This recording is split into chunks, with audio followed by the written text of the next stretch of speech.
I want you to know that I am totally committed to the role of our organization in advocating for women's health care. I encourage each of you, think long and hard and know how you can advocate for your patients, your practice, our profession, and our country. It is our future. The lawyers, the politicians, the insurance companies, they all have their own agendas, and they're trying to hijack medicine and women's health care in particular.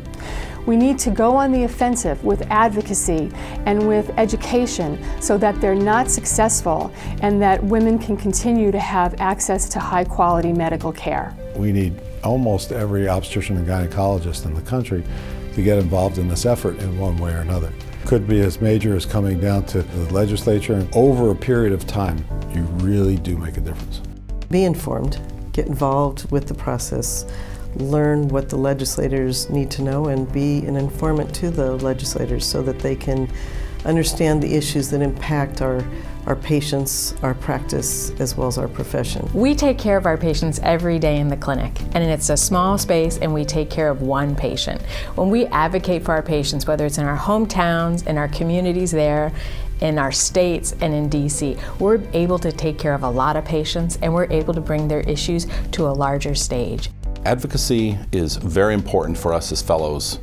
If we are not involved in the issues, if we are not at the table, we will certainly be on the menu. It's so important for members of Congress, senators, to hear from physicians about things that matter to them, what would really help make sure that they can provide the kind of care that they want to offer to their patients. Think of yourselves as here to give a second opinion to the nation's leaders and policymakers, because after all, they need to hear your voice. Most of them have not a clue what it is you do on a day-to-day basis.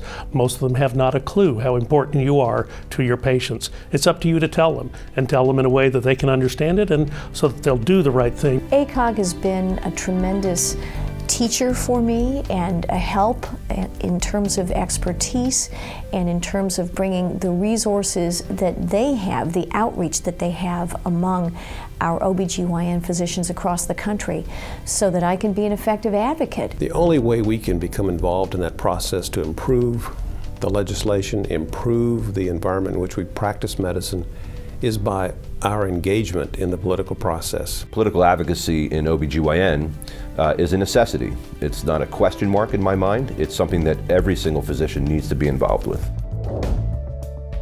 Things are happening here, not necessarily for them, but to them and to their profession. So to not understand and all of a sudden have it happen and scratch your head and say, well, what happened? Was I not paying attention? Well, you weren't paying attention. And really there's no excuse for that, because people don't have to come to Washington 4 times a year to stay involved. They're very interested in meeting with people from their home district to find out what's happening there. They're very interested in personal stories, what impact, where they can help with women's access to care.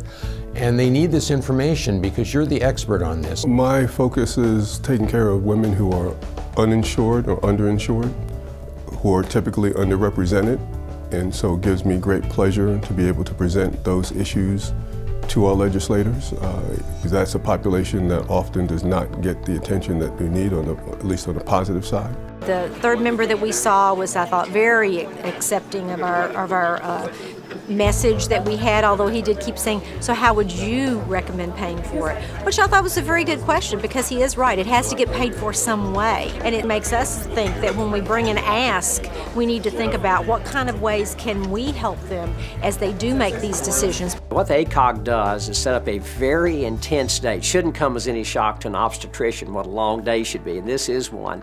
And they really take a candidate, whether it's for local politics, maybe city commission or county commission, a local office like that, state office, or even federal office, and walk through an entire campaign. It was really very, very well done. I would encourage anyone who's thinking about running for public office to go through this one-day event. You will not be sorry. During the McCain Fellowship, you have a unique and incredible opportunity to spend 4 weeks in Washington, D.C., immersed with the Government Relations Department, learning the issues. When we have the opportunity to meet with a member of Congress, we have usually a limited amount of time.